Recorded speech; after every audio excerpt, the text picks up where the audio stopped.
Hey, everybody. Welcome to the Knights Cast, the official podcast of WatchersOnTheWall.com.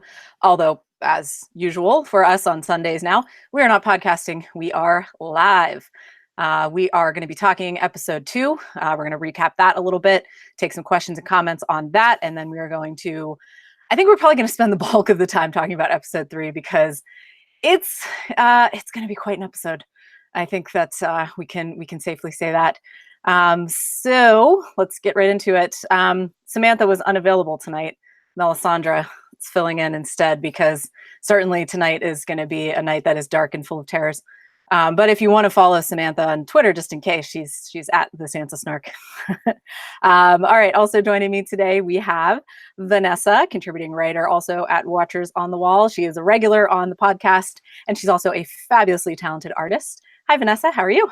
Sam, I'm good. Hi, everyone. Glad to be here to share my anxiety with everyone about tonight.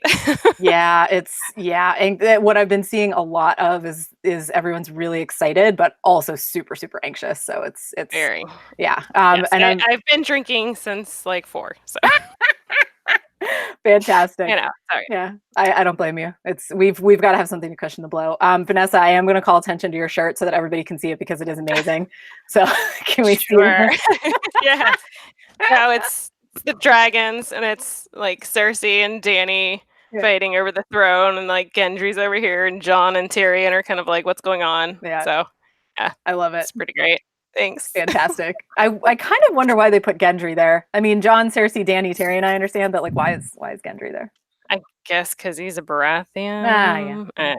I mean, he could be. Yeah. If he was legitimized, but I don't know. Okay, interesting. Love it. Thanks. All right. Also joining us today is yet another one of our contributing writers, Petra.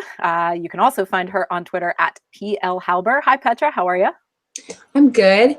I don't have my Greyjoy shirt on, but I do have my Greyjoy necklace and charm bracelet. So I'm getting all the positive vibes out there for what they're worth. Yeah, I think what's so funny is I'm sure Petra, as a huge Greyjoy fan, you've noticed this over the last few weeks, but all of a sudden there are so many people who are on board with Theon and who are just like rooting for him when everybody spent 7 seasons hating on him. So I'm just I'm sure that has to be kind of nice. My lifespan has gained a few hours just from the sheer positivity. It's been nice. It's been very validating. Yeah. Well, unfortunately, the show is probably going to take a few hours off of all of our lives tonight. So, but you're the one who made me a Greyjoy fan and a staunch Theon supporter. So you are so very welcome. Yes. Thank you. So, all right. Last but not least, once another Watchers on the Wall contributor joining us, Lady G. I forget your Twitter handle, or else I would tell it for you. So, if you could enlighten us. Hey everyone, I'm Lady Jeffrey, and I am on Twitter, Tumblr, and Instagram as Lady_Jeffrey, and that is Jeffrey spelled GEOFFERY because I'm weird.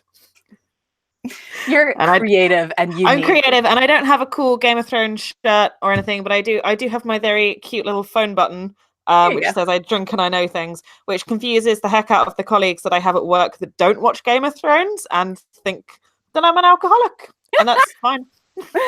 That's you know what, it's their loss for not watching it and not understanding the reference. So it's their fault. So all right, so the where you can find the podcast, just in case anyone is wondering, if you have not followed us yet, please do give us a follow. You can find us on Twitter at KnightsCast. You can also find the podcast on iTunes and SoundCloud. Please do follow us there as well. You can rate and review us. Please do. It would be lovely. So we're doing this Sunday live stream every Sunday during the regular season. We're going to be recapping the previous week's episode and then talking about the episode to come that night. We're going to make predictions, take your questions and comments, etc. In addition, every Tuesday morning, you can also find a quick recap episode of this week's episode. We don't delve too much into it just because we want to save the bulk of it for these live streams. But Tuesday mornings, you can keep an eye out for short recap episodes of the podcast as well. So let's start off by talking about episode 2, A Knight of the Seven Kingdoms, which was last week. And Vanessa, you and I did kind of that quick recap episode that aired Tuesday, that was released on Tuesday. And I will say what I said on the episode of the Night's Cast, that this was my favorite episode of the last, like, I don't even know, of the last probably 2 seasons. It is, the season is not over yet. The series is not over yet, but I think that this definitely, last week's episode ranks in the top, like, best episodes I think that this show has ever done. It was just absolutely incredible. I don't hope I'm not alone in that, but I don't know. Ladies, panel, what was everybody else's thoughts on last week's episode? I thought it was really beautiful and unexpected, to dedicate an entire episode to the quiet before the storm. I had a friend message me and say, it was just fan service. And he liked it, but he said, it could have just been titled 90 minutes of fan service. And it definitely had those elements of, wouldn't it be cool if these two people come and talk about something together, but to allow these characters the chance to sit and contemplate what they've been through and what they're about to experience.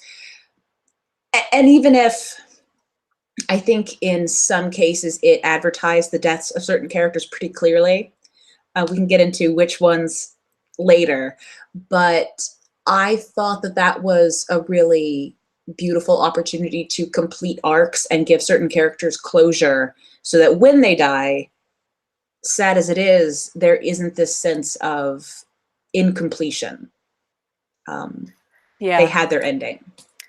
Yeah, and it's interesting that you said that it was unexpected, because that's not really at first a way I would have thought of thinking of this episode, but it definitely fits because there's only 6 episodes this season. And this episode, last week's episode, really was just an episode devoted to, there wasn't a lot of action happening. There were a lot of important stuff that happened, but it was a lot of moments between characters and conversations and quiet moments, between people. And, looking back on it, yeah, it is kind of surprising that they would spend an entire episode of an abbreviated season doing that. But damn, did it work? I mean, it was fantastically done. Lady G, what are your thoughts on last week's episode? In all honesty, and I'm not just saying this to play devil's advocate, because I did tweet this at the time, I wasn't the biggest fan of this episode. I didn't dislike it in the slightest, and I still kind of maintain that, like, even episodes of Game of Thrones that I'm not like 100% on are still better than like literally everything on TV. But I found it, I think, there was, I don't mind the fan service at all. Like, I did spend a lot of it going like, oh my gosh, it's so-and-so, and this has happened, But I think the thing that bugged me, I was watching this episode with my partner as well, which I don't normally do. And he is a lot more critical than I am. So I think maybe he just brought me down a little bit. But he pointed out that there seemed to be this thing where only 2 characters could talk at any one time, and then like another character would come in and then someone else would have to leave. And like, I know it wasn't all like that, because obviously, you had that kind of like wonderful scene with all the characters together, like with Brienne and things like that. But I found the pacing of it was just a little bit off. And I think it's amazing that they did decide to go this route and go, we do only have 6 episodes. Let's do a whole one just about these kind of characters interacting, that's just about this kind of Night Before the Storm. So like, in terms of storytelling, I totally appreciate that they did it, and I understand why they did it. But as a viewer, I did find the pacing was a little bit slow. But that's interesting. I mean, it definitely, I agree that it was on the slower side, but I don't know. I mean, well, and again, personally, I didn't think that it was too slow. I felt it was actually really nicely paced. But I can see, I can definitely see your point of view on it. Vanessa, what are your thoughts? I loved it. I mean, I think I said as much in our recap, and I mean, there were a few little things that bothered me, but on the whole, I thought was one of the better episodes we'd seen in quite a while. I don't know if it's I think my favorite is still The Winds of Winter. It'd be really hard to kind of knock that one off the top for me. But yeah, it was great. I really enjoyed it. And I think it was necessary. I've seen a lot of reviews just saying it made us care about everyone again, because there have been so many episodes jamming so much information, so much action, and so you don't really get a chance to sit and reflect on, why we care about all of these characters and the journeys that they've been on. And so it was a nice way to kind of like catch our breaths, reinvest before they break all of our hearts tonight. but yeah, I enjoyed it. I liked the quieter tone, the slower pace, and it'll be paid back in spades tonight, I'm sure. So if you thought it was too slow, just hold on to your butts because tonight's going to be crazy, I'm sure.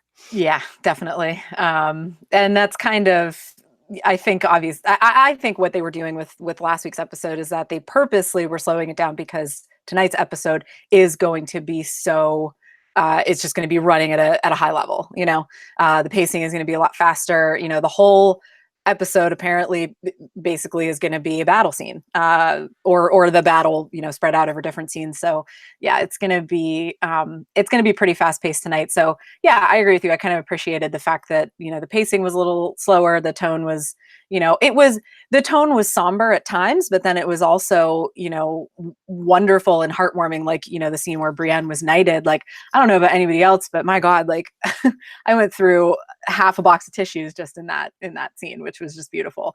But so Lady G, I think you mentioned the term fan service, and this has been bandied about a little bit about last week's episode because there were a lot of things that happened that were just, they were kind of so great for a character, or so, so fitting toward like, the end of their story or something, or just such a kind of a good thing to happen to a character, or things that we as fans would really love to see, like Brienne's knighting. So yeah, the term fan service has been thrown around a little bit about last week's episode. I'm curious to know what you guys think about whether or not that is the case a little bit here and there with the episode last week, or if it really was just, I think Brian Cogman, who wrote last week's episode, he said in an interview that this episode was a love letter to the characters, which I think is a perfect way to describe it. But yeah, I'm curious, guys, what do you think about it? Is that the case? Did we see a little bit of fan service here, or did what we see, we're just not used to seeing good things happen for our characters in the last couple seasons?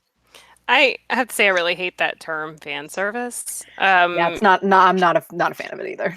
I mean, because George R.R. Martin is not this nihilist that just wants to have doom and gloom and just kill everyone off. I mean, yes, horrible things happen, but there's supposed to be a payoff, I think. So I do think he has some good things in store for our characters in the books. And, obviously the showrunners know kind of the general endpoint that he's trying to get to. And Brian Cogman is very, very invested in the books and in the characters and knows them kind of in and out. He's got a close relationship with George. So if anyone knows kind of where these arcs should be headed, I think it would be him. And so, I don't think there's anything wrong with fan service. And I don't think I hate when people say it's fan fiction. I mean, they know where the story's going. They're not just making everything up as they go along. So if you think that, reading A Song of Ice and Fire, that we're not going to get some kind of payoff, it is, if it's a bittersweet ending, there is a sweet part to that. It's not all bitter. Not everyone's just going to die. It's not going to be some horrible nihilistic, the White Walkers kill everyone and the Night King sits the Iron Throne or something. I'm sorry if that's what you think, but that's not going to happen. So I think it's nice to see that. There's got to be good moments. Otherwise, why do you care? Yeah. I think it depends on how you define fan service. For me, I don't really think of it as a negative thing. For me, I think of fan service as kind of a moment that almost breaks the fourth wall a little bit, like a scene where maybe a guy takes off his shirt and the camera pans up and down his rippling torso. And that feels to me like the director or the cinematographer kind of going, yeah, you're enjoying that, aren't you, audience? That's not necessarily a bad thing, but that's how I think of fan service. And so for me, the scene where Jon, Dolorous Edd, and Sam are standing on the wall and they're contemplating how they are the last of the Night's Watch felt like fan service to me, in that it was acknowledging a point that perhaps the audience could appreciate. Yeah. And I genuinely, I love that scene. I love that dialogue. But to me, it does feel a little bit like fan service because it does feel like a tribute specifically to the fans. Yeah. Yeah, in the live chat over here, I'm just taking a look at, since we've been talking about this, a couple of people have been chiming in, and user JOJ says it's only, quote, fan service if there's no buildup or foreshadowing for it. Not the case for this event, which he was talking specifically about Brienne being knighted. And then somebody, Greg Milley, kind of agreed, said fan service is something like Davos saying, I thought you'd still be rowing to Gendry. Episode 2 was not fan service at all. It was the landing of several arcs. And I think think that's a perfect way to describe it. The Arya Gendry thing, I think, is might be why some people are crying fan service about this episode, and maybe about that instance in general. I am still not sure how I feel about that and whether or not that was, kind of fan service type of thing. Lady G, what are your thoughts on? Let's talk specifically about the Arya Gendry thing, because that was also kind of a big deal in this episode. What are your thoughts on that whole thing happening, and whether or not what we saw there was maybe a little bit of fan service? It was a really there was a whole lot of things going on, honestly, because at the start, like, I've always really shipped Gendry and Arya. I think they're adorable. The thing that actually really struck me after watching this episode is I think it's from the season 2 premiere. I could be totally wrong, but there's a bit where a reporter is asking all the actors if they could, like, shag another character. Who would they shag? Like, totally inappropriate. And they ask Maisie, and she gets really embarrassed and just goes, I like Gendry, like that, and then giggles really cutely. And as soon as I thought that, I was like, oh, it's like her time, it was her baby crush, and it's so cute.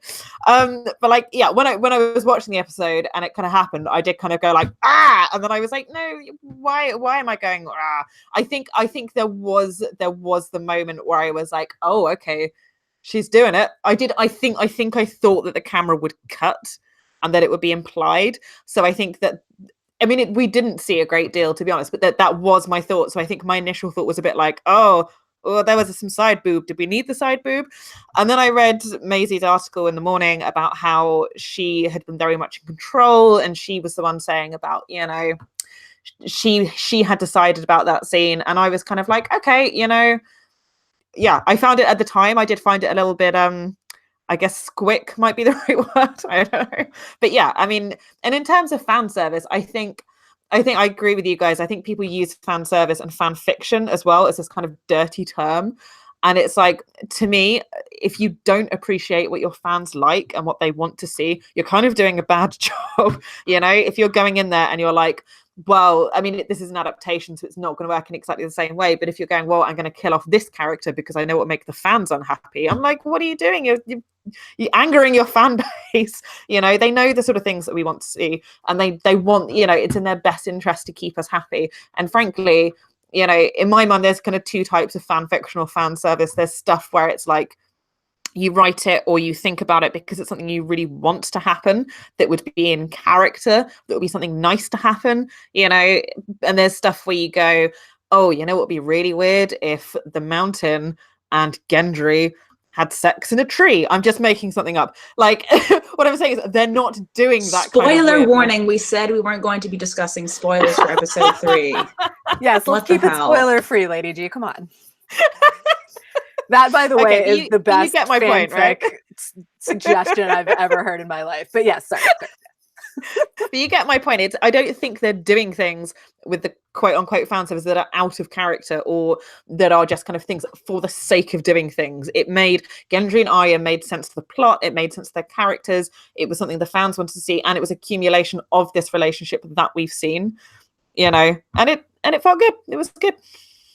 By the way, Lady G, user JOJ wants to know if you have a link to that fanfic. So whenever it's ready, I'm still writing it. I'll get back to them when it's done. It's all a up couple here of thousand. right now. Yeah, it's going to be a couple of thousand when it's done, but I'll send them the link. Yeah, there was a surprising, as far as the Arya Gendry thing goes. I mean, I was not I wasn't grossed out by it. I was just surprised that it went kind of from 0 to 60, so to speak. because when Arya and Gendry first see each other again, and then they see each other and then they have a few short interactions after that. And yes, you can tell that there's kind of like, they're both kind of flirting with each other, but I still didn't expect that it would go to the place that it went to. And Lady G, I kind of agree with you that I was expecting maybe the camera would cut away and it would, kind of be more implied than so, visually there.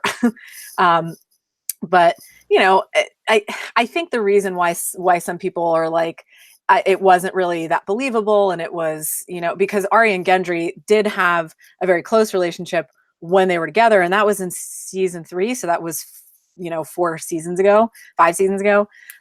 So I think some people were just kind of, it moved a little too fast. And I can see that for sure. But I can also see it otherwise. I mean, yeah, but if you think you're about to die the next day, I mean, why the hell not? I mean, come on.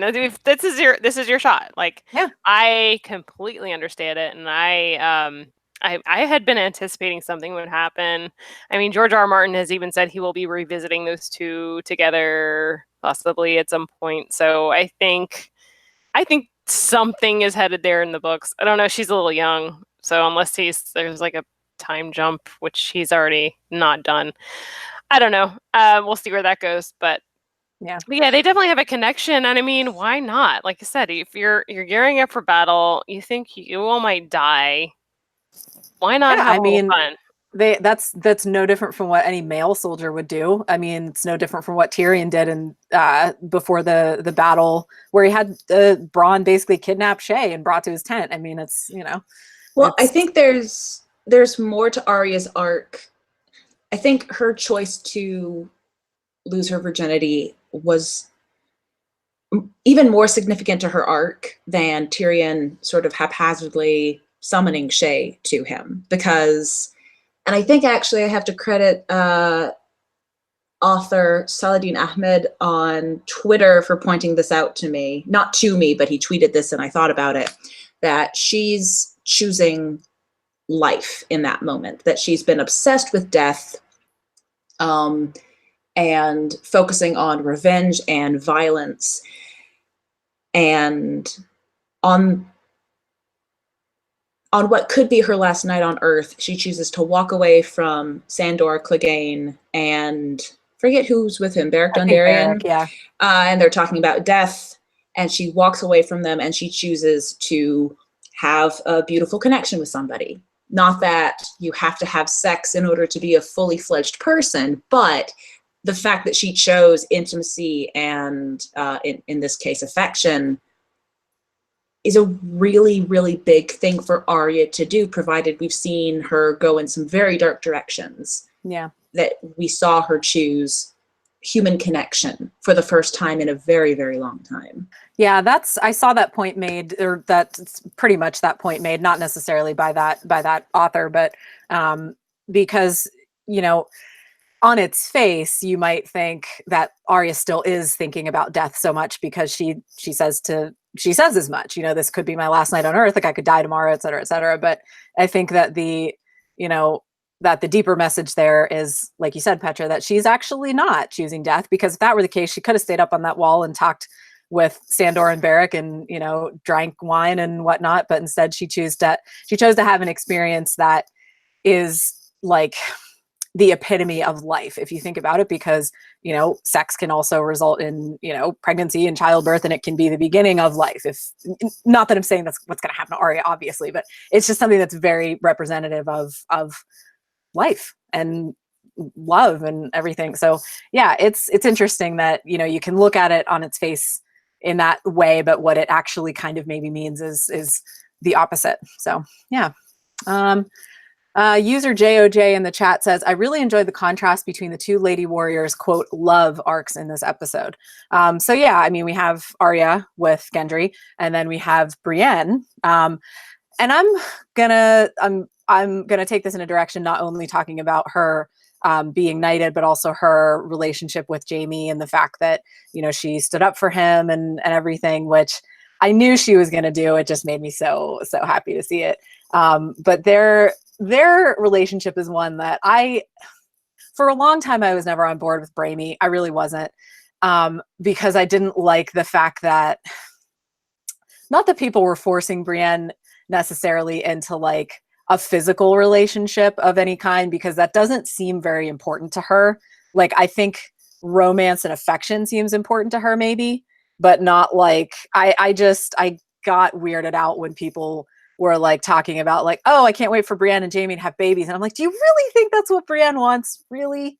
But I think that it's their relationship to me now means something different, because their love, if it's there, is more romantic, I think, now than anything else, or it has the chance to be. But I could be wrong. So, ladies, where do we think Jaime and Brienne stand now, as at the start of season 8, episode 3? I think no, I've never been a shipper in general. I'm not against shipping. It's just that's usually not how I react to character interactions personally. So I didn't necessarily think, oh yeah, there have been a lot of jokes about how, Jaime knighting Brienne is them having sex, sort of jokes about another word for sex is now knighting someone, a knight of the Seven Kingdoms. But to me, their relationship has kind of revolved around the concept of honor and knighthood. So romance and sex was never really a topic that they addressed in terms of their own relationship. So when we meet them, Jaime is the dishonored knight. Brienne is not a knight, but she's trying to be honorable. And that's what they kind of bicker and butt heads about the most. And so Jaime coming to the point where he respects Brienne enough to knight her is a consummation of their relationship on the terms on which it's been set, if that makes sense. Sex was I never got much sexual tension between them personally. And so for them to bring sex into the equation right now would feel very contrived to me.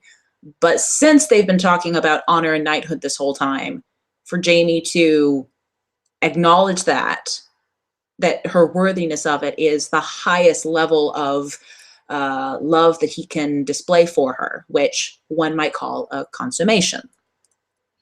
That's interesting. I had never thought about the knighting, the granting of knighthood to be that way, but yeah, I like that. I like that idea. Vanessa, I know that you've been a fan of Jaime and Brienne.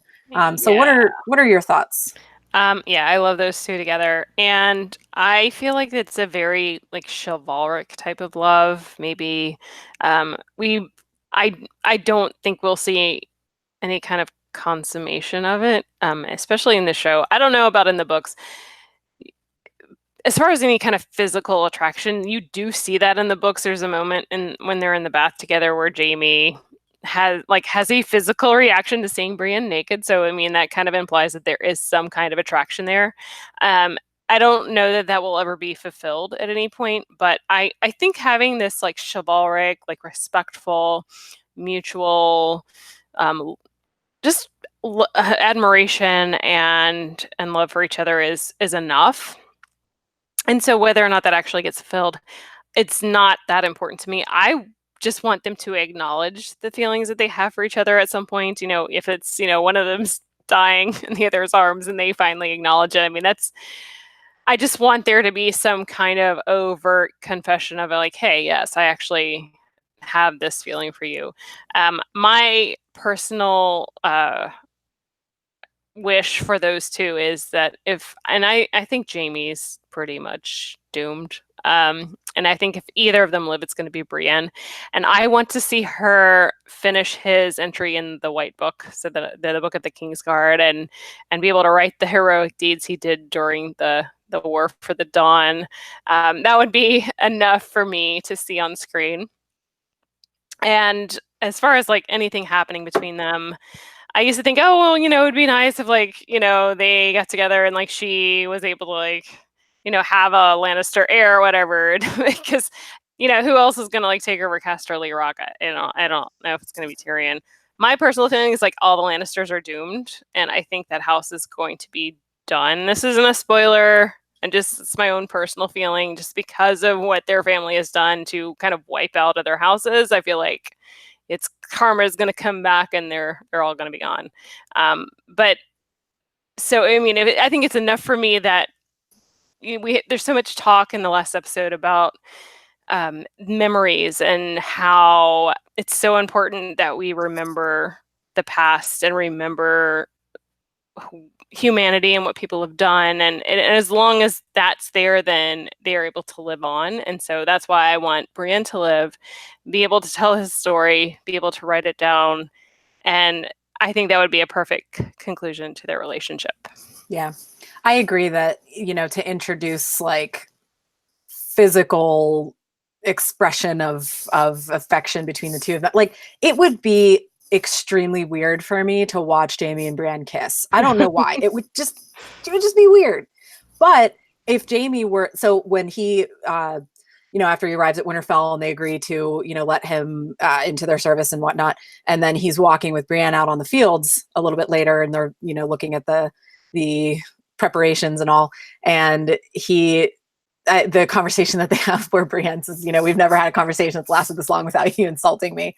And I think, what does he say then? He says something like, she says, why are you here? What do you want? Or something. And he says, I want to serve under you or whatever. And I was like sitting there, I'm like, oh, just tell her you love her. Like just him expressing love to her, like, feelings for her would be wonderful and would be enough. But yeah, I think it would kind of be weird to actually watch them have physical like display of affection, just because it just doesn't seem, I don't know. It doesn't seem in character for either one of them, I think. And yeah, for the nature of their kind of like chivalric relationship. I do want to point out that in the live chat, so Luca, hi Luca, who's actually our deputy editor over at Watchers on the Wall, wrote that the knighting was 100% oath sex. And I'm just like, well, is that better than boat sex or similar? So yeah, that was interesting. Oh, and Greg Milley says, P.S. Vanessa's artwork is off the charts amazing. Anyone watching now should check out her stuff. So Vanessa, nice plug for your stuff there. So. Yes, thank you very much, Greg. Appreciate that. All right, so let's shift gears a little bit. Unless there are any kind of like final thoughts that you guys have on episode 2, I think maybe we'll shift gears into talking about what we think is going to happen tonight in episode 3. So going once, anybody final thoughts on episode 2? Just real quick. I had some issues with some of the Daenerys stuff, but honestly, like the fact that there was tension and they didn't necessarily have a happy episode like her and Jon makes me much more optimistic about their future past episode 3, because they have unresolved issues that totally have to be fixed. So they're both surviving this battle, in my opinion. So that makes me a little happier. Yeah, I agree, actually, because they can't, it was at the very end of last week's episode that Jon dropped the bombshell on Dany about his parentage. And then all of a sudden, of course, Jon has the worst timing. Like, if you ever had any doubt that he's half Stark, like, he has the worst timing in the world. Because I think he gets that from Ned. But anyway, let's see here. We'll check in the live chat. Greg Milley says Theon and Sansa scene was a showstopper, and I think we do have to acknowledge that was amazing. One of my favorite scenes of the episode. Also makes me super pessimistic for Theon's chances of survival in this week, but we'll get to that. So yeah, any other final thoughts on episode 2? Nope. Okay. All right. So on to predicting stuff for tonight's episode. So before, I guess we talk about that, just in case you've been living under a rock for the last 6 or 8 months, I think it's not a spoiler to say that everyone knows that what is going to happen tonight is the battle for Winterfell. It is one of the longest episodes of this season. I think it's like 1 hour and 20 minutes, I think. Also not a spoiler. We've been reporting on the run times and such. And from what we know, the largely the entire episode is going to be this battle. It's, I believe, the longest battle scene that's ever been filmed for either television or film, which is pretty incredible. And a lot of people are comparing it already to the battle for Helm's Deep in the Lord of the Rings movies, in Return of the King. And that was 40 some minutes, I think. So for this to be even longer, 40 minutes. For this to be even longer is going to be, it's going to be crazy. So yeah, that's not, again, none of this is really like spoilery or anything. But there are so many theories and discussions happening out there right now about who's going to die and what's going to happen and everything else. Before we get into that, we didn't really have too many previously submitted questions or comments. And I think that's because everybody is in the same frame of mind right now, which is, I'm super excited. I'm also super nervous, and everybody's going to die. Like there's a good chance for that. We had a couple of submitted comments. One is from Lady Filthy of House Book Bitch. Hi, at Filthy Book Bitch. Nice to hear from you again. She says, yeah, my only comment is everyone is going to die. So, and then Befunka Donkey Donk at Be Real B2 says, I'm not ready and so excited at the same time. Yeah, I feel you. That seems to be the sentiment floating around the fandom right now. So let's talk about where episode 2 ends and how we think episode 3 is going to start, first of all. So the Night King's army is approaching. We see, his lieutenant White Walkers at the front of the line and whatnot.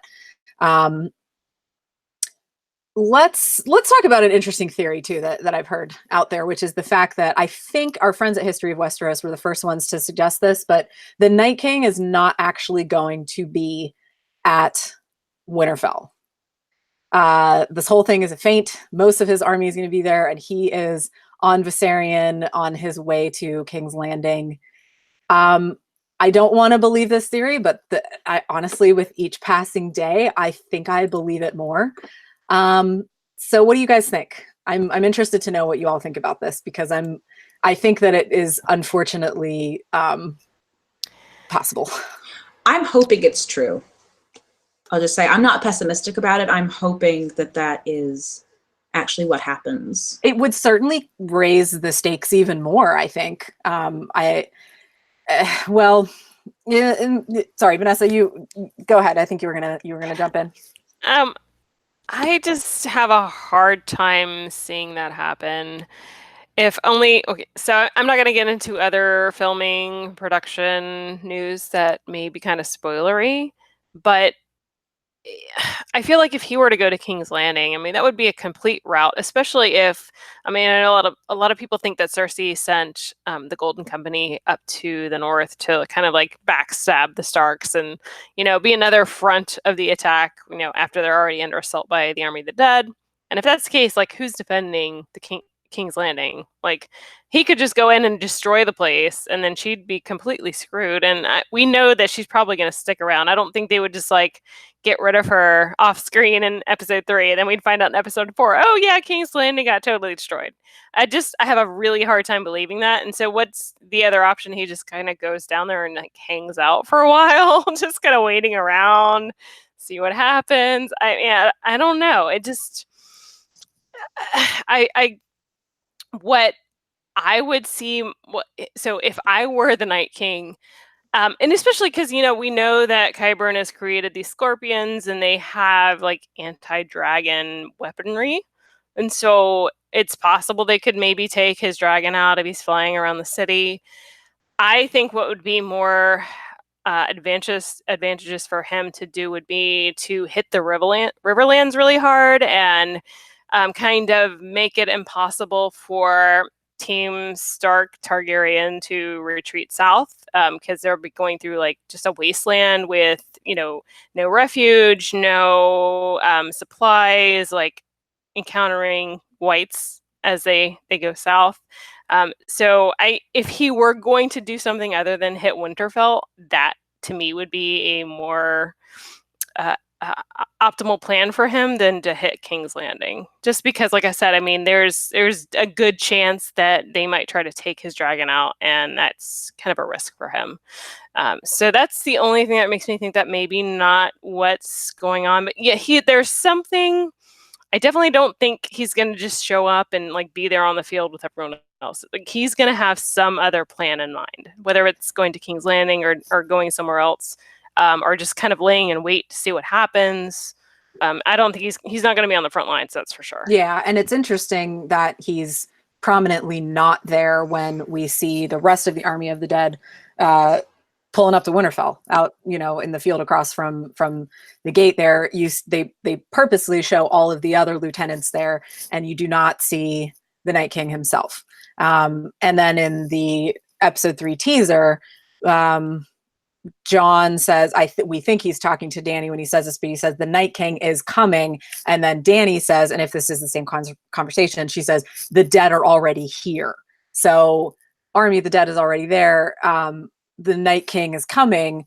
I mean, Vanessa, I agree with you that it might make more sense for him not to necessarily go straight to King's Landing. Hitting maybe the Riverlands would definitely be to their advantage, because again, he could kill a lot of people, pick up more soldiers, decimate the landscape, etc. I get that. So maybe going straight to King's Landing it doesn't make the most sense. But as far as the Night King himself not being at Winterfell would be, I think, entirely possible. But Lady G, what are your thoughts on this? Do you think, are we looking too much into this? The fact that we just didn't see the Night King on the field in that, 2 seconds at the end of episode 2? I kind of agree with Vanessa. I feel like he's not going to be like leading the charge, I guess. But I don't know that he's got some kind of like ulterior fainting. I don't know. I think nothing I can call at this point, but I feel like he's going to be there, but not like not in the front, like charging down, like, come on guys. Yeah. I don't know. The main reason that I'm hoping that he isn't at Winterfell, wherever he is simply because I'm trying to imagine a way that the longest battle in television or film history doesn't drag. And as many characters as we have, at a certain point, I need more than just White Walkers and the Army of the Dead are coming in and people are fighting them, and maybe some Stark corpses come up, maybe some dead characters are resurrected. But there has to be more of an arc to this episode than fight, die, rise. And having a surprise in there, like the Night King isn't where they thought he'd be, would create an additional component. And so, I think Alt-Shift-X pointed out that, I think during the Dance of Dragons, not the book, the Targaryen Civil War, there was a similar situation where one of the Targaryens and his lover had to go chase the kind of Night King analog. Mm-hmm. And so if we had a airborne fight scene or chase between Daenerys and Jon pursuing the Night King on Viserion, that would be fantastic. It's not what we are expecting, and it would break up the potential homogeny of one giant nighttime battle. Yeah, that is a good point, because as exciting as it's going to be to see it, it's you can't have 60 or 70 minutes of just straight battle without there being kind of something else going on. And we do, we suspect that it's going to be, kind of switching perspectives a bit from, there's going to be the fighting out on the field. There's going to be what's, discussions and whatever is happening in the crypt, where, we think Sansa's down there. In the photos for this episode that were released, we saw Tyrion and Varys down there. So there's going to be stuff happening down there. There's going to be stuff happening on the fields. So yeah, and it still might not be enough to kind of, just switch back and forth between those two. We're going to need something else. There is also the potential fight in the Godswood, by the Weirwood tree, where Bran is going to be. Theon has said that he's going to be there protecting Bran, and, Jon is going to be, I think, nearby, but not too close is what he said. So I think that the potential there for the Night King not being there or not being where they expect is potentially very important. And I think that the chance for kind of like a mid-air fight between, I would put my money on Dany and Drogon versus Viserion and the Night King, would be really interesting, because I could definitely see, the Night King is like, they see him flying away and they're like, oh my God, he's getting away. And Dany's like, I got this, and gets on Drogon. And then, they have a mid-air fight as to whether or not, as to how it ends. And, I can't see the Night King being defeated in this episode. I think, I don't know. Well, I would say that's a given, but I don't know for sure, actually. I've heard some speculation that the Night King is defeated, and the grand twist is that, the humans are the real monsters and Cersei is the ultimate villain.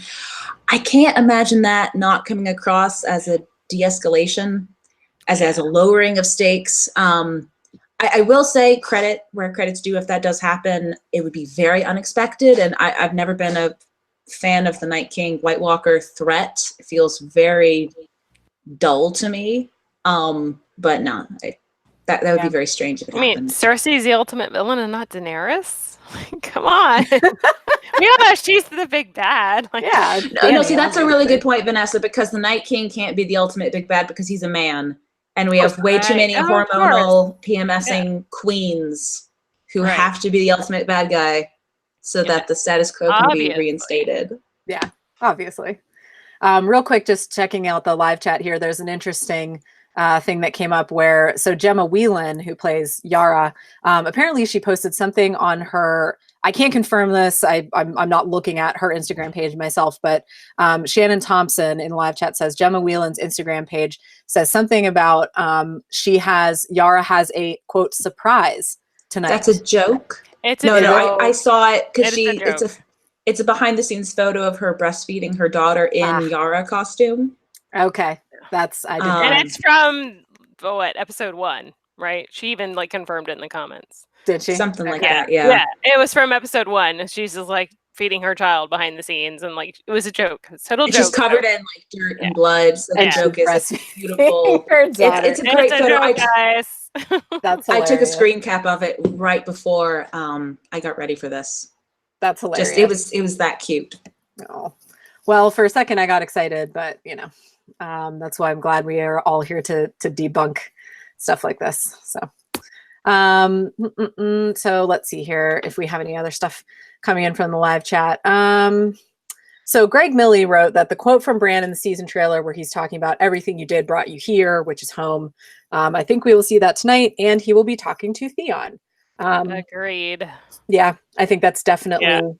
I didn't see that. I didn't see that coming before the season started, but that's totally where I think it's headed now.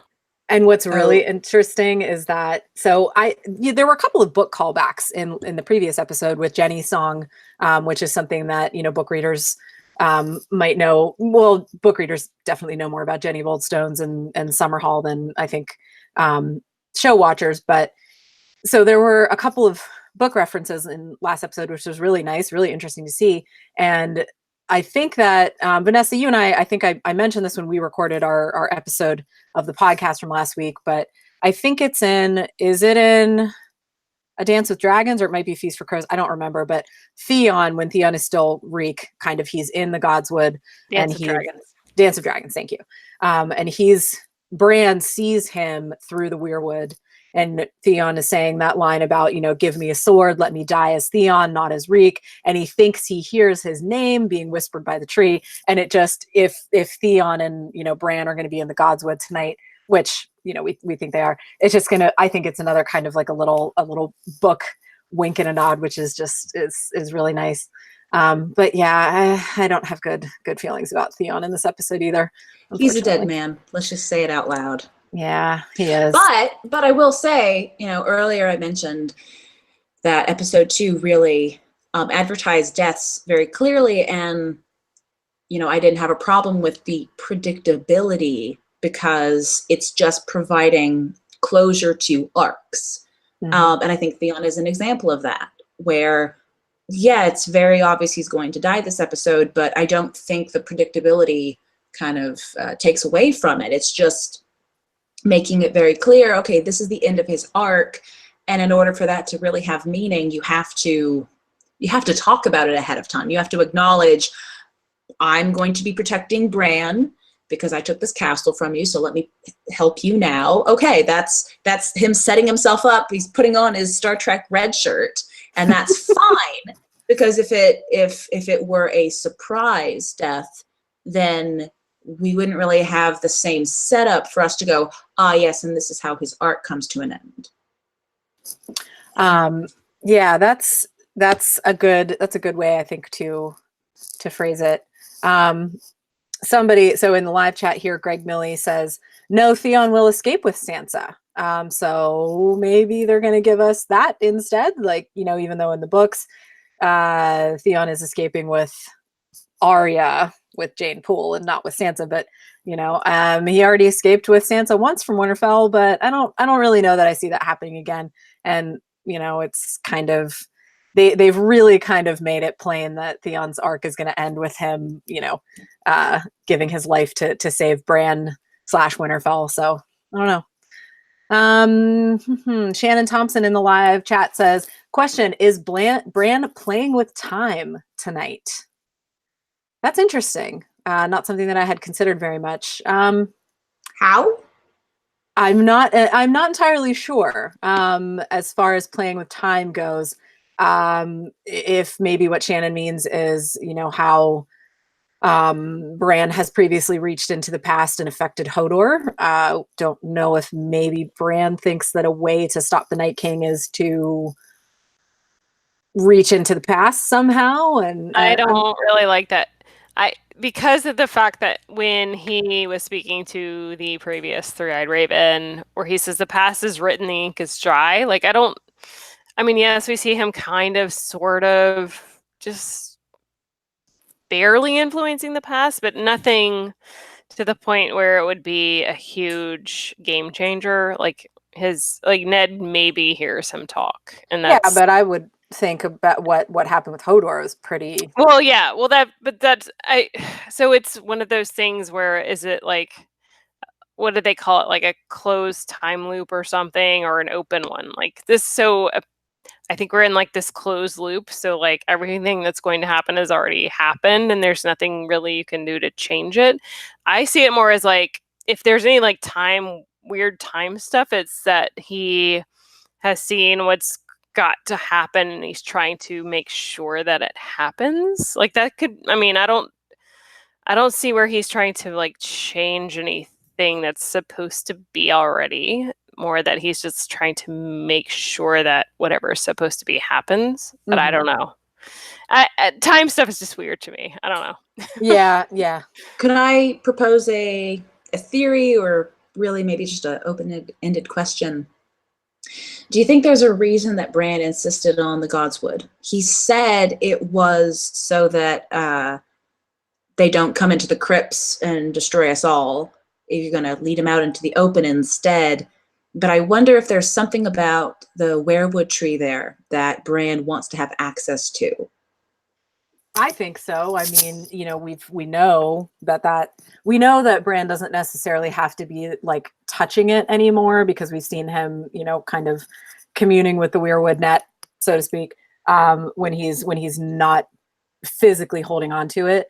But I mean, I've always thought of, and I think it's even suggested this way, like if you even read the books, but that the weirwoods, and especially the one in Winterfell, are very, especially the one in the Godswood in Winterfell, is very powerful. It's a place of power and magic, and I think that Bran wants to be there, kind of like how I think it just enhances whatever kind of ability that he has, not only like when he's physically touching a weirwood tree, but especially that one, I think.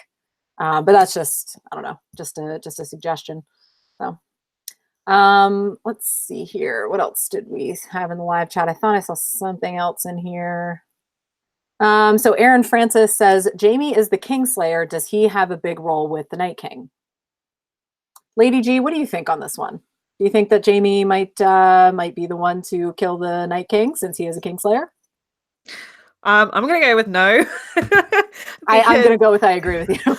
because I we were talking about Jaime and Brienne earlier, and I think that Jaime is not gonna. I think he's gonna go out in a heroic blaze of glory. I don't think that he's gonna kill the Night King, and again, it's one of those things where I feel like if this was a question about the book, then I would say no, because I think it's too like twee is kind of the wrong word, but you know what I'm trying to say, where it's like he killed one king, now he's going to kill another king, problem solved. But like maybe the show is going to do that, because I feel like the show is more kind of obvious with that kind of stuff than the book. I don't know. I feel like that would be too much of a thing. And again, I know that they talk about him being the Kingslayer, and I think it did come up last episode, didn't it, where they referred to him as the Kingslayer. But again, I feel like it's not a point that's been hammered home in the show as much as it might be in the books, because we're always in Jaime's head. So I feel like if he does it, people will be like, Jaime killed the Night's King, but I don't feel like there'll be so many people being like, because he is the Kingslayer, this makes sense. So it's not one of those hugely obvious things to me, like there are other obvious things to me in this, that he's going to be the one to do it. Yeah. And Jaime never felt really connected to fire and ice concept. Like his role as the Kingslayer had more to do with his potential destiny as Cersei's Valonqar, or any number of things, but more on a human interpersonal kind of level. Whereas something enormous like the Night King threat, Jaime always felt plugged into the less supernatural aspect of the story, in my opinion. Agreed. Like Jon and Daenerys have been so heavily foreshadowed in the books as having a part to play in the magical endgame, that I can't see it being anyone other than them, unless it's like, oh, I'm going to heavily foreshadow one thing and then like, oh, surprise, it's actually this, which to me, I don't think that's great storytelling. I mean, it would be shocking, but why lay groundwork for one thing and then just totally pull the rug out from people? It just makes no sense. And even in the show, Melisandre made a point to say that they both had a part to play in the end game. And that, there was a whole thing about the prince who was promised, and where Missandei kind of like interjected and said, oh, well, that's a mistranslation, because it could actually be gender neutral and it could be a princess. So it's not even 100% that it is a prince that's promised. So it could be either. I personally think that it's both. I think they both have to be involved somehow to defeat the Night King. So to me, it would be a little surprising for it to turn out to be Jaime. But yeah, I think he will do something significant. I just don't think it's that particular thing. Yeah, I agree. It would be a little too on the nose, just because he's nicknamed the Kingslayer, to have him kill the Night King. It's just too, it wouldn't be consistent. And Vanessa, like you pointed out, Jon and Dany have been set up as, the fire and ice part of this, and the kind of the important people who are going to defeat this, ultimate evil. So yeah, if there were other kind of reasons that had been foreshadowed that Jaime might have something to do with it, maybe. But yeah, it's just not, I don't think, something that's in the cards. Let's see here. Also from the live chat, Jeannie, hi Jeannie, says, do we think Bran is going to warg fight?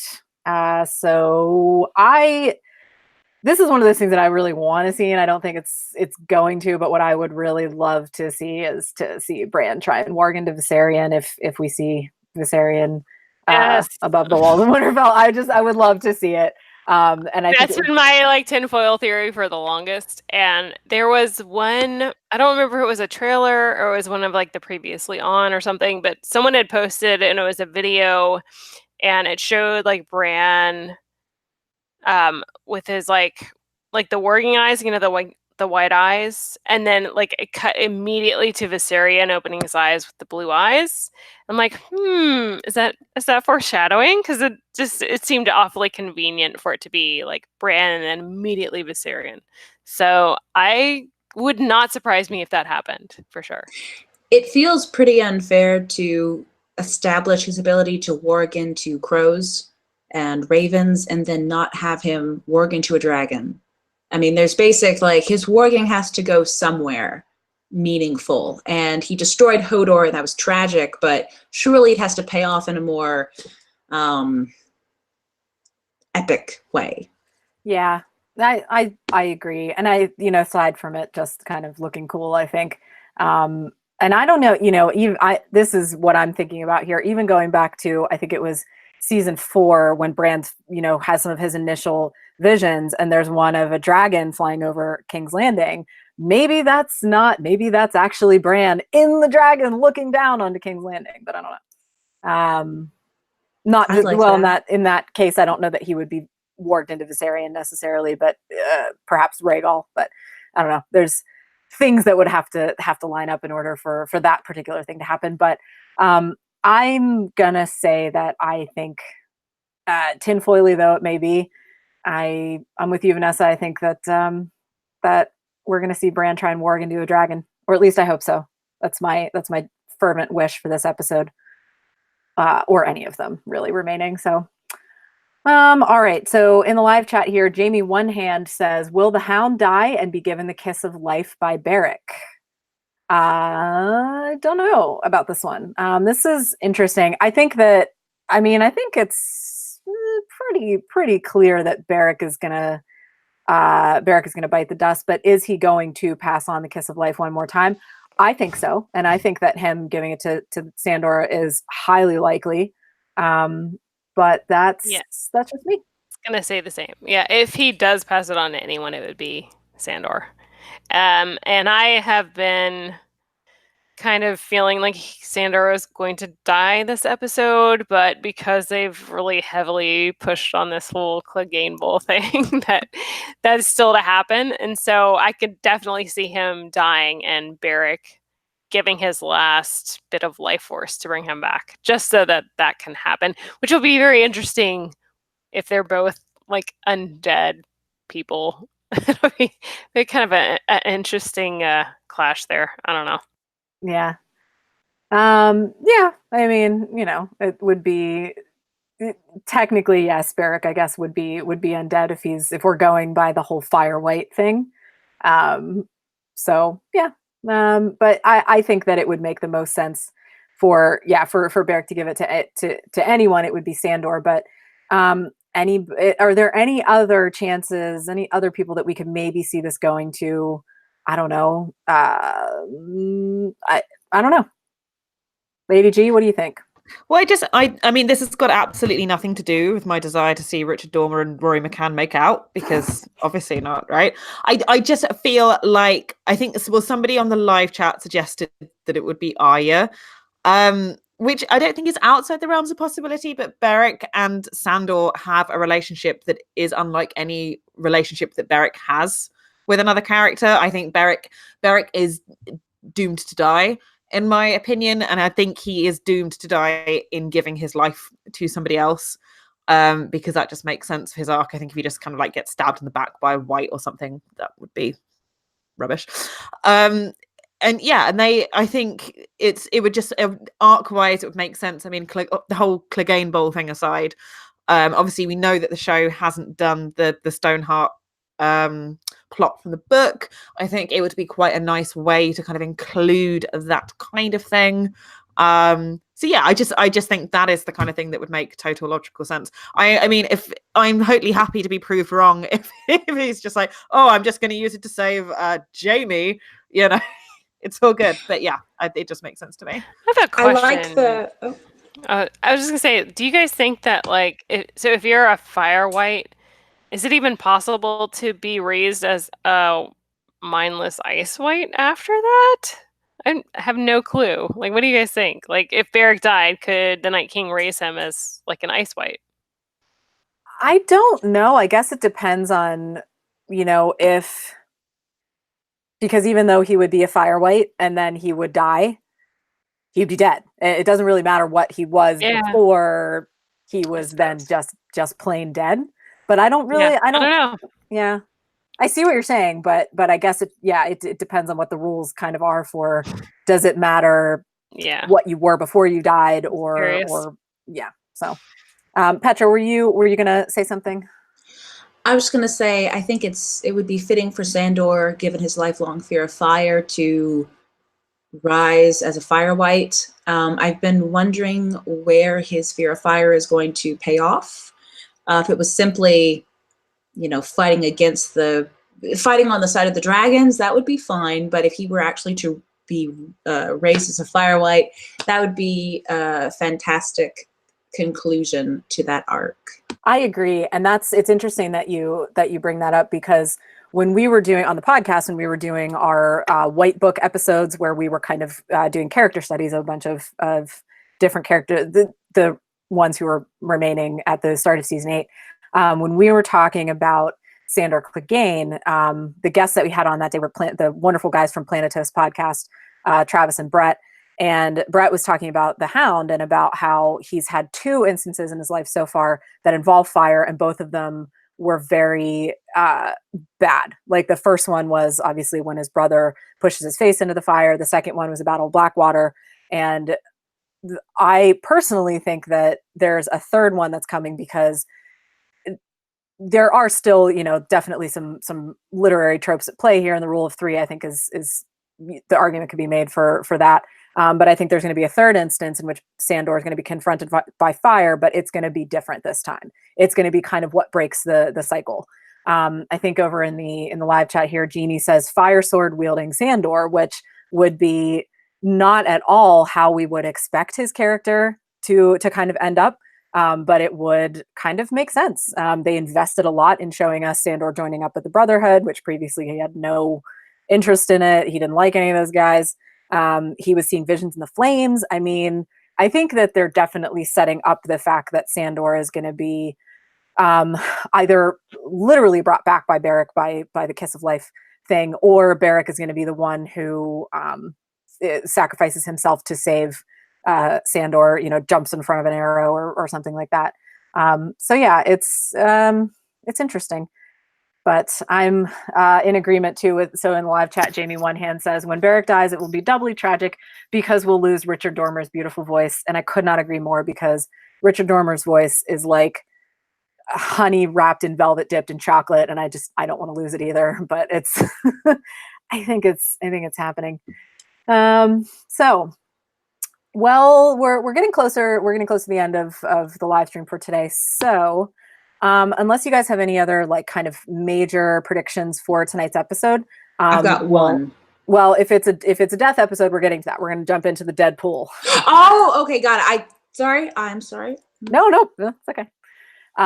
So yeah, I think we can safely dive into the dead pool now and make our predictions for who we're going to say goodbye to tonight.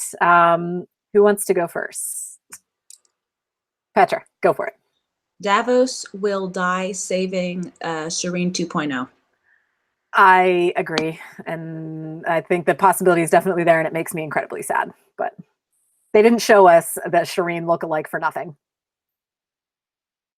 Okay. Lady G, what about you? Who do you think is going to bite the dust tonight? Well, when I left work on Friday, my manager turned to me and went, I'm going to be thinking of you. I was like, why? And she went, because we both know Ser Jorah's going to die. And I was like, why would you say this to me? So yeah, I mean, I agree with Davos. I don't have strong feelings for Gilly surviving as much as I would love her to, because I love her. And I feel, especially last episode, where I think it was where they had Sam talking to Jon and Ed, and they were like, you're a bit rubbish. And he was like, I'm not rubbish. I'm great. I'm the Slayer. I've slain loads of things. And then I can see the show going, but you couldn't save the woman you love, could you, Sam? And then he'll be sad, because that's the kind of thing they would do. So yes, that's where my money is going this evening. Oh yeah, I'm gonna have to. I agree with you on Jorah, and then I'll make my picks too. But Vanessa, what do you think? Definitely Jorah. Sorry to say, I mean, it's so heavily foreshadowed that's gonna happen. I see Gilly and little Sam making it, because I see Samwell surviving to the end, and I think his little family is going to be with him. They're going to be like the ones writing the story and all that fun stuff. So I see them making it. Let's see. I think Ed's toast, as much as I hate to say that, I love him. Beric, definitely. Who else? Thoros. I mean, not Thoros. Yeah. I can't even think anymore. Yeah, Beric. I already said. Who else? And I really don't want Podrick to die, but I think it's a big possibility, and it makes me super sad. Brienne, I think, makes it. Jaime, I think, makes it. I think they have more story to tell. Grey Worm, I'm concerned about, but I also think he's the face of the Unsullied. So if you get rid of him, like, we don't know any of the other ones. Like, why? So why would you? I would be more worried about Missandei, to be honest, than I would be about Grey Worm, which makes me sad. Davos, I think, makes it, if only because if we're looking at a future Westeros where the small folk have some kind of input into their governance, like he's one of the few that came up from being the small folk and is assumed this position of leadership, and so I think they're going to need his input to move forward, and so I can see him making it. Gendry, I always thought wouldn't make it, but I'm worried now about him, especially after last week. It's like, oh well, his little story's out of the way, and now we can kill him off. So who knows? I don't know if there's anyone else that I'm super worried about. Maybe Bran, definitely Theon. Yeah, I think that's about it as far as my worries for this week. Yeah, so I agree with a couple of names that have already been said, and I was thinking about this more today, and the whole thing about everyone's going to die. I think the more that I think about it, they're definitely going to give us a lot of deaths, I think, tonight. But I think that we might actually see fewer than we're expecting, maybe, and only because there are things that are unfinished and things that kind of can't remain unfinished. I think that it's definitely likely that we're going to say goodbye to Beric, to Ed. I don't want to say that like a lot of the minor characters are going to be the ones to bite it, but I think that but Beric. It's true. Yeah, I mean, Beric and Ed, I think for sure.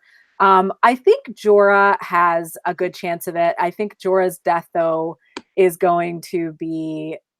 I think it's going to be good. Like it's going to be done. He's going to die saving Lyanna Mormont or something, or even Dany. I don't know. I think that there is a good chance that Podrick is going to die.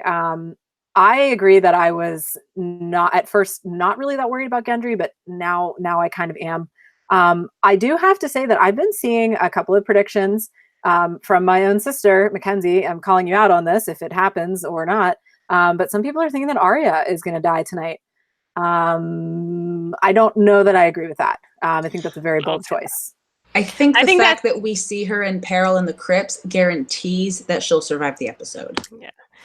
To me, it's too horror movie trope-ish, like, oh, she had sex and now she has to die. Like, that just would totally irritate me. Yeah, so that's no, true too. That's not going to happen. Yeah. I am going to make a bold prediction, though, and say that either Jaime or Brienne is going to die tonight. I don't want to. I don't want it to be the case, but I think that Jaime is going to die, but not tonight. Okay. Yeah, I think it'll be a little later in the season, and I see Brienne surviving. Like I said, she has to like finish his entry in the Kingsguard book for him. And I desperately want that. Like, who else is going to do it if she doesn't? So Podrick, if he survives. No. Well, yeah, I mean, possibly, but he doesn't really have that much of an attachment to Jaime. Like, he has an attachment to Tyrion, and he has one to Brienne. But yeah. So well, it could be. I don't know. It could be maybe a thing. Because obviously Podrick has evolved into. We've seen him evolve into a very capable fighter. And then what if, at the end of the series, Podrick is one of the ones who's left alive and he becomes a Knight of the Kingsguard and he's writing. Here's my sad prediction. he's gonna be mortally wounded, and then Brienne's gonna like knight him on his deathbed, and I'm gonna Podrick. cry. Oh yeah. I could So see yeah, that. that's my very sad prediction for Yeah. tonight. There are lots of sad predictions for tonight. My official stance is that I am going to go with, unfortunately, a lot of the minor characters. I As far as Grey Worm goes, I agree with you, Vanessa, that like I don't know really that they would kill him off because we don't know any other Unsullied.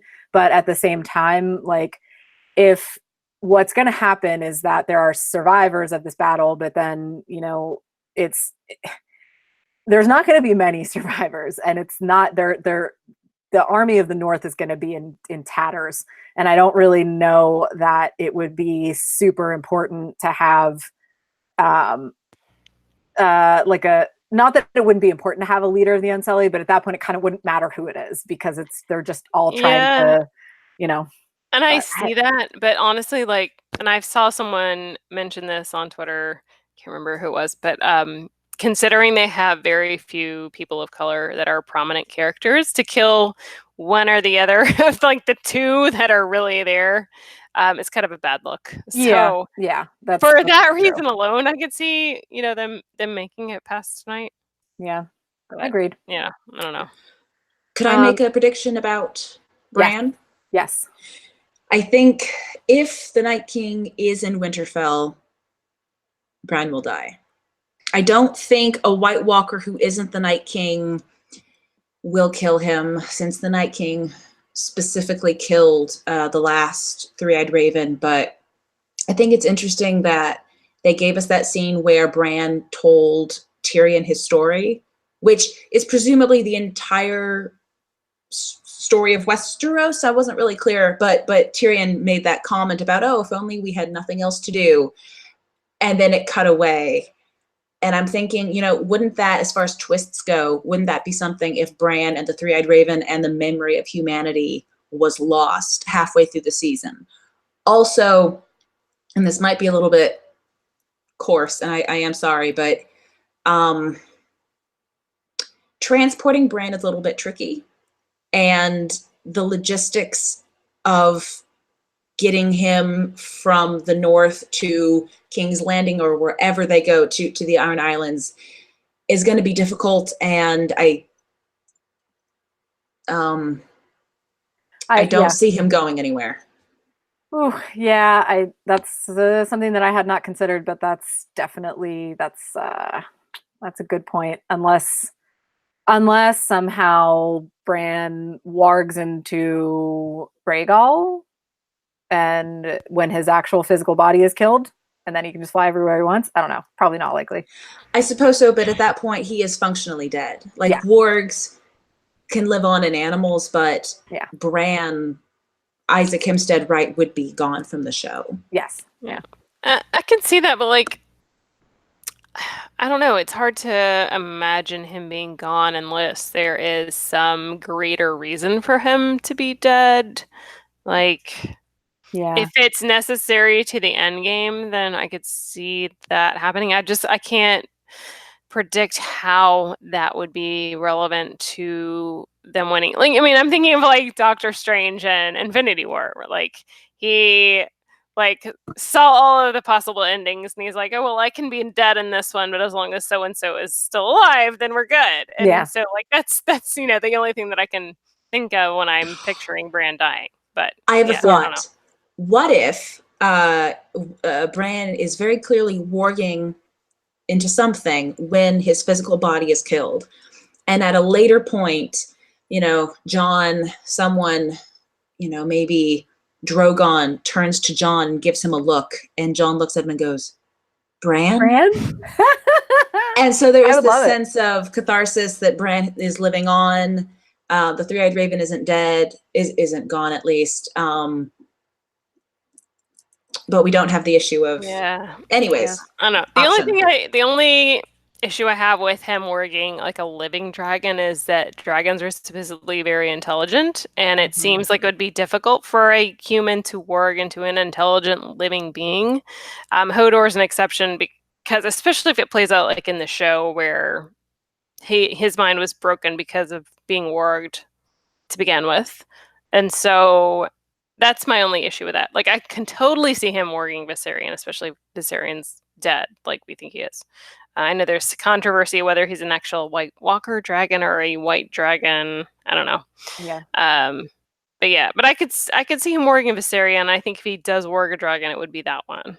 Yeah, that likely would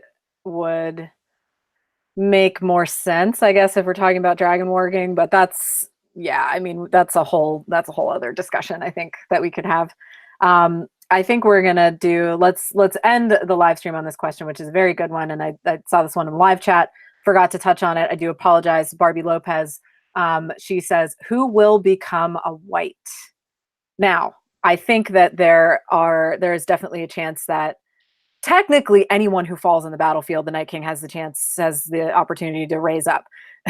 I see Petra covering her face because she doesn't want to see undead Theon, I'm assuming. But however, with the amount of fire that we've seen in the trailer and in some episode photos and whatnot, I think that obviously the Winterfell forces are planning for that. So I don't know if what they're planning on doing is just kind of having, flaming arrows and flaming objects like in the trebuchets that they can fling onto the field, so that they can just kind of preempt that and burn anyone who falls. I don't know. I don't think that like we're gonna see a ton of our favorites magically just come back as whites in this episode. But if you guys had to pick one, who do you think it's gonna be? My money's on Jorah. Okay. And honestly, like, I feel like he's gonna come back and Sam's gonna have to kill him with Heartsbane. Like, he's gonna have to take it off his undead body and kill him with it. And it's gonna be really sad. Yeah, that's gonna be rough. Yeah. That's like the worst thing that anyone has ever said, Vanessa. Thanks. That was pretty terrible. Okay, so my money is on little tiny, what I've been calling a 99p store Shireen, but I guess like dollar store version of Shireen getting killed, rising up again, and then Davos has to kill her. Oh God, Davos. Just to break him. Like, he just can't catch a break, honestly. Like, every child that he wants to save and adopt is just like, oh man. Okay, interesting. Petra? I'm going to say either Theon or Grey Worm, simply so that I can say Theon, White Joy, or White Worm. That's all I want. Okay, I think I like White Worm better than White Joy, but yeah. I mean, it's both are entirely possible, especially Theon, because if he's in the Godswood, he's volunteered to protect Bran. We know shit is going down in Godswood. We know from the episode 3 tease. We know he's going to die. Like, that is not in question. He is dead. It's just a matter of whether he will. Yeah, I'm sorry. Theon worries me because of the whole "what is dead may never die" thing. I do wonder. I can't really. My only actual problem with him rising again is that it does really bastardize "what is dead may never die, but rises again," icier and more mindless. And because, if I can just have a moment, because he spent so long as Reek, as like a brainwashed drone, if you will, to see him as a zombie subservient to the Night King would hurt me profoundly, but such is the life of a Theon fan, and it's okay. Yeah. I agree with you, though. I don't. We've already seen Theon in that role, in that very, like you said, very subservient kind of role, and I don't know that we necessarily would see it again. Although I don't know that, like, so by somebody becoming a white, I don't know if that means like all we kind of get to see is them, like, the dead eyes open and they're blue and they like stand up and start shambling after someone and then they're immediately cut down. Like, I don't think it's going to be like a sustained threat kind of thing. But I don't know who I think would become a white, honestly, because like I said, I don't know that it's going to be like a sustained threat. So really, like, I don't know that I don't want to say that it doesn't matter, but I think what would hurt me the most to see would be probably Theon, or it would really hurt me to see Ed come back as a white for some reason. Like, he's survived so much and he's like such a good dude, and like for him to come back as a white would really hurt me. But yeah, I don't know. So here's my two nightmare scenarios: is Pod dies and has to be cut down by Brienne, or Gendry dies and has to be cut down by Arya. There's definitely lots of chances for that happening. I actually kind of didn't think about Podrick, poor Podrick, possibly, and then Brienne having to cut him down. But I keep thinking to myself, from the very first trailer, I think it was the first like full trailer that we got, where it's clearly the battle at Winterfell because there's, fire everywhere, and you see Jaime yelling. It's either I thought he was yelling "run," or somebody said that they thought maybe he was yelling "pod." I don't know. I mean, I just have very bad feeling about what that particular shot is going to lead to, and it could be, Podrick might rise back up as a white, and yeah, Vanessa, that would be very hard to watch if Brienne is the one who has to cut him down. So yeah, I think it's safe to say that there's just lots of opportunities for disappointment and heartache in tonight's episode. But we could be, pleasantly surprised, I guess. Not pleasantly really, but surprised in how few of our favorites die. But yeah, I don't know. All right, ladies, any final thoughts on what we're going to see tonight? Lady G, let's start with you. If we could all form a prayer circle for Sajora, that would be great. I'm really looking forward to this one. But I'm going to be part of the Theon prayer circle for tonight. I really love the kind of the big battle episodes, so I'm just hyped. Pray for Stuart and pray for me having to get up for work tomorrow after this especially long episode, because obviously I'm doing everything on British time. So pray to I don't know what the equivalent, like the gods of tits and wine, like the gods of like toast and coffee. That's my you have my thoughts and prayers. So all right, Petra, any final thoughts on what we're going to see tonight? I think this is going to be a very emotionally affecting episode, and I'm looking at the clock, and I'm just preparing myself for a lot of very strong feelings. Yeah, definitely. Vanessa? Yeah, I think it's going to be rough. I'm going to have my tissues handy. I'm going to have my wine handy. I just remember reading some recent interviews with Miguel Sapochnik, and it's apparent it's going to be, yes, it's an extended battle episode, but he was also very careful to make sure we don't get like battle fatigue. So there are probably going to be some really touching character moments intercut with it, which is just going to make it hurt that much more. And then he also mentioned how episodes 3, 4, and 5 are kind of like a beginning, middle, and an end to kind of like a 3-episode storyline. So if your faves don't die this episode, don't get too complacent, because there's still 2 more where they're at risk, it seems like. So yeah, it's going to be an interesting next 3 weeks as we wait to see what happens to our favorites. Yeah, that's a good point to remember, that even if somebody that we love, makes it out of the Battle of Winterfell, doesn't necessarily mean they're going to make it until the end of the series. Of course, if let's say Theon makes it out alive tonight, I'm just going to, declare that victory and say that he's going to live forever. But it's everybody's at risk until the very last episode. I can't wait for this episode, because initially I was really excited about just the big battle scene of it. I mean, I do love watching that kind of stuff, because they've been so well done in the series, and especially by Miguel Sapochnik, who's given us other amazing episodes, battle episodes. But I'm also looking forward to, not that I'm looking forward to this more, but I'm equally looking forward to how they're going to keep us from that battle fatigue, Vanessa, like you mentioned, because again, we can't have 70 or 80 minutes of straight fighting.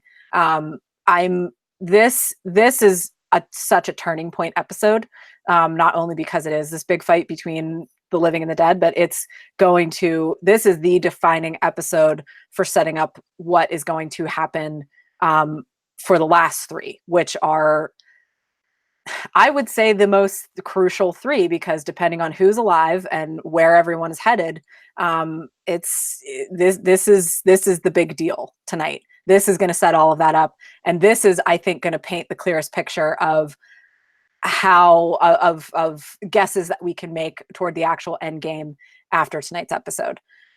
So it's going to be something. So, all right, everybody, we're going to call it an episode for today. Ladies, I want to thank you again for joining me. One more time, we'll go down the line, and let's just we'll let everybody know where people can find you online if they're so inclined. Lady G, where can people find you if they'd like to? You can find me writing for Watchers on the Wall. You can find me at the Knights Cast, and you can find me on Twitter, Tumblr, and Instagram at Lady_Jeffrey, spelled GEOFFERY, because I'm weird. Very cool. Petra? Had to unmute for a second. You can follow me on Twitter at PL Halber. All right. Vanessa, where can people find you and your amazing artwork? Yeah, you can follow me on Twitter at VKColeArtist, and I'm also on Instagram and Tumblr at VKColeArt. Very cool. And as for me, I'm Samantha, and you can find me on Twitter at the Sansa Snark, and you can also find my stuff on watchersonthewall.com. Just a couple final notes here. Once again, you can find the podcast itself on Twitter at KnightsCast. You can also find us on iTunes and SoundCloud. Please do give us a follow. Please do rate and review us, and keep an eye out Tuesday morning for our short recap episode of what happens tonight. That is, if we're not so emotionally shattered that we can actually get it together enough to record tomorrow night. So that about does it. Viewers, thank you so much for tuning in. Thank you for giving us your questions and your comments. We really appreciate it. We love being a part of the fandom and a part of your Sunday night prep before the episode starts. So thank you guys for joining us, and we will see you next time.